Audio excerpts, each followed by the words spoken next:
Hello students, मैं रजनी चौधरी आपकी microbiology class लूँगी। और मैंने आज माइक्रोबायोलॉजी का बीएससी फर्स्ट ईयर का सिलेबस और जिसका फर्स्ट पेपर लिया है मैंने, नाम है जनरल माइक्रोबायोलॉजी और सेल बायोलॉजी, जिसकी हम फर्स्ट यूनिट ले रहे हैं। फर्स्ट यूनिट का टॉपिक, सबसे पहला टॉपिक है introduction to microbiology and history. तो हम सबसे पहले माइक्रोबायोलॉजी को समझते हैं कि माइक्रोबायोलॉजी है क्या। तो उसको हम इस तरह से डिफाइन करते हैं, या उनकी परिभाषा इस तरह है: the branch of biology deals with the structure, function, uses and mode of existence of microscopic organism is known as microbiology. या जीव विज्ञान की ऐसी शाखा जिसमें हम सूक्ष्म जीवों के संरचना, कार्य की, उपयोगिता और उसके अस्तित्व का अध्ययन करते हैं, उस शाखा को हम माइक्रोबायोलॉजी कहते हैं। अब माइक्रोस्कोपिक ऑर्गेनिजम्स को हम डिफाइन कैसे करते हैं? माइक्रोऑर्गेनिज्म हम किसे कहते हैं?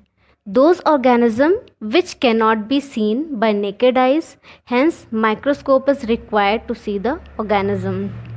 मतलब ऐसे ऑर्गेनिज्म जो हम खुली आँखों से नहीं देख सकते और जिन्हें देखने के लिए हमें माइक्रोस्कोप की ज़रूरत होती है, ऐसे जीवों को हम सूक्ष्म जीव कहते हैं। जिसका एग्जाम्पल है bacteria, fungi, virus, algae, protozoa etcetera. अब हम इसकी हिस्ट्री देखते हैं।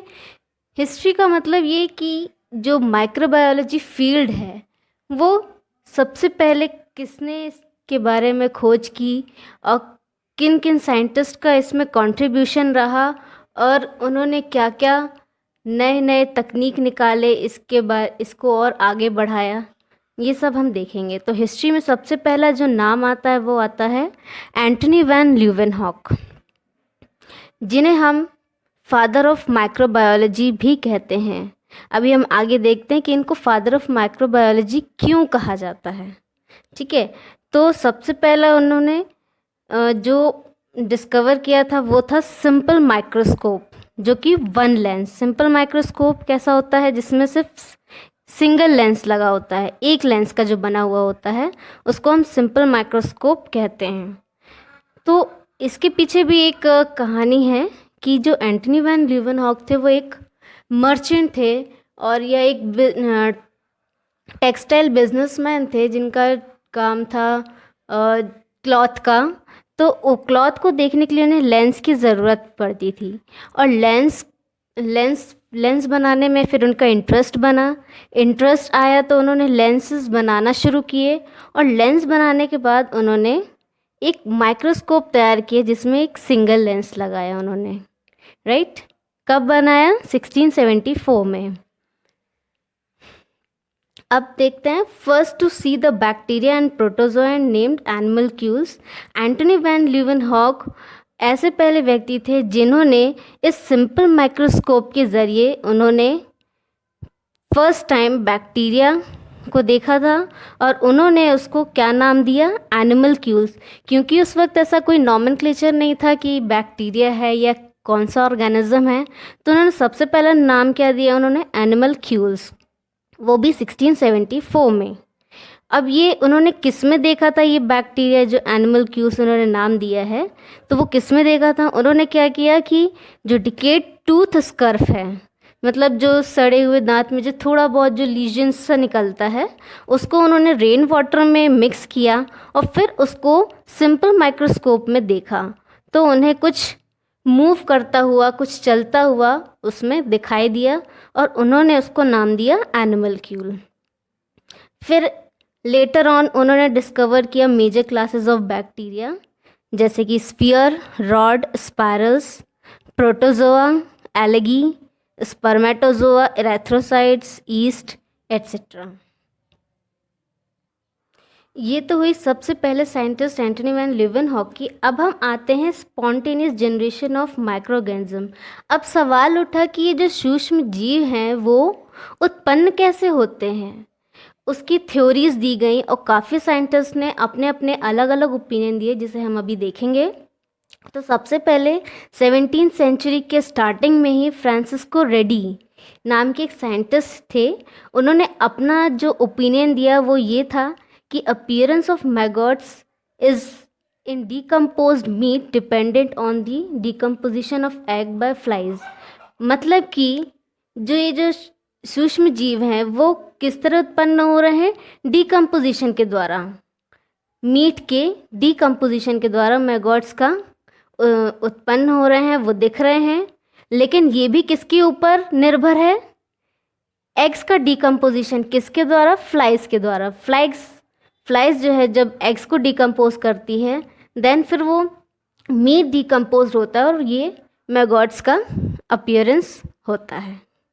ठीक है, फिर आए टी नीधम 1748 में, जिन्होंने थोड़ा सा मिलता जुलता उन्होंने ये ओपिनियन दिया कि organisms appeared by the decomposition of vegetables and meat. उन्होंने भी यही कहा कि जब वेजिटेबल्स या मीट कोई भी चीज़ जब डिकम्पोज होती है, सड़ने की प्रक्रिया में आती है, तब वहाँ ऑर्गेनिजम्स उत्पन्न होते हैं। फिर देन आए स्पेलेंजानी। स्पेलेंजानी ने इस माइक्रोबायोलॉजी फील्ड को एक थोड़ी नई दिशा दी, जो 1729 और 1799 उनका सन रहा। उन्होंने फर्स्ट टाइम कल्चर मीडिया का यूज़ किया। अभी तक हम सिर्फ जो मीट या जो भी वेजिटेबल्स थे उन सब में हम माइक्रो ऑर्गेनिजम्स को देख रहे थे, लेकिन जो फर्स्ट टाइम कल्चर मीडिया का यूज़ किसने किया, स्पेलेंजानी ने। और उन्होंने बताया कि अगर हम जो मीट का इन्फ्यूजन है या जो भी एक्सट्रैक्ट है मीट का, अगर हम उसे प्रॉपरली बॉईल करते हैं, उसको सील्ड करके रखते हैं, तो वो क्या रहेगा, एकदम क्लियर रहेगा, उसमें कोई भी माइक्रो ऑर्गेनिजम्स ग्रो नहीं होंगे। देन फिर नेक्स्ट आए निकोलस एपर्ट। उन्होंने एक मेथड डेवलप की, preservation of food by canning method.